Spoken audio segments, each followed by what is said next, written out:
The biggest transfer deal in football history. Manchester United winger Cristiano Ronaldo will move to Spanish giants Real Madrid for a whopping £80 million.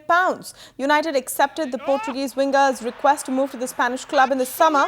The deal will be concluded by the 30th of June when the transfer window shuts. The world record transfer fee is the second high-profile signing made by returning Real president Florentino Perez after poaching AC Milan's talismanic Brazilian Kaká. Meanwhile, Perez hopes to take Real to its earlier glory as he lines up Galacticos the way he did in his previous team by getting names like Zidane, Figo, Beckham at the Santiago Bernabeu. The deal marks an end to Real's efforts of getting Ronaldo to play for them.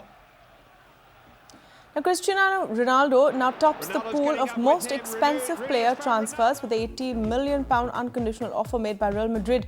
Reports have suggested Kaká, who was also earlier linked with Chelsea, has signed for about £59 million, which, if true, would smash the world record fee of £46.7 million paid by Real to Juventus for Zinedine Zidane in 2001.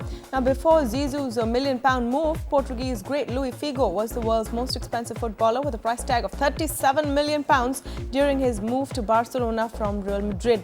Figo's predecessor was Argentine striker Hernan Crespo, who made £35.5 million move to Parma from Lazio. Kaká's compatriot Robinho, £32.5 million was what was paid for him to move to Manchester City from Real Madrid, and he's also amongst the highest deals in World Club football.